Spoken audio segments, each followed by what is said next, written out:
U.S. decertification.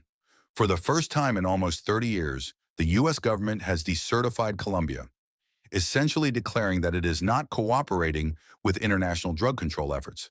This doesn't yet mean full sanctions, because the U.S. waived some penalties in the national interest. But the signal is very damaging. It tells investors, tourists, and airlines that Colombia is drifting out of alignment with U.S. priorities on drugs.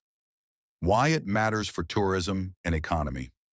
The article is connecting the U.S. decision directly to Colombia's tourism industry, which is one of its fastest growing sectors.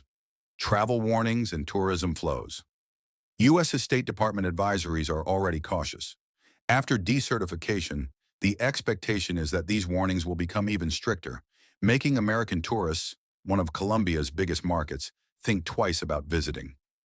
Airlines and connectivity. Wingo, Colombia's low-cost airline, and other carriers had plans to expand routes. But if fewer Americans travel to Colombia, airlines may cancel or delay those routes, cutting direct connectivity and hurting the country's ability to host international events. Foreign direct investment, FDI, hotel and restaurant sectors, which rely heavily on foreign investors, have already seen an 87% drop in FDI in early 2025, compared to the same period the previous year. This suggests confidence is slipping, possibly tied to the perception that Colombia is politically risky. Business events and conferences. Medellin has been marketing itself as a regional hub for meetings, incentives, conferences, and exhibitions, the MICE sector. But if U.S. companies and professionals hesitate to come, the city could lose ground to regional competitors like Mexico, Panama, or even Costa Rica. The contradiction, growth versus fear. Colombia actually saw a 6.8% increase in tourist arrivals in July 2025, showing demand is still strong.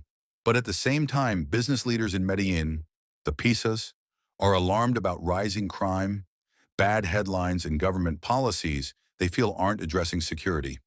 Their worry. Momentum could collapse within the next year if perception keeps sliding. What's at stake in the next 12 months? Reputation. Colombia risks being re-narco-branded internationally. If tourists think of Colombia as unsafe or unstable because of drugs and U.S. sanctions, years of progress in changing the narrative could unravel. Economy. Tourism is now more important to Colombia than some traditional exports.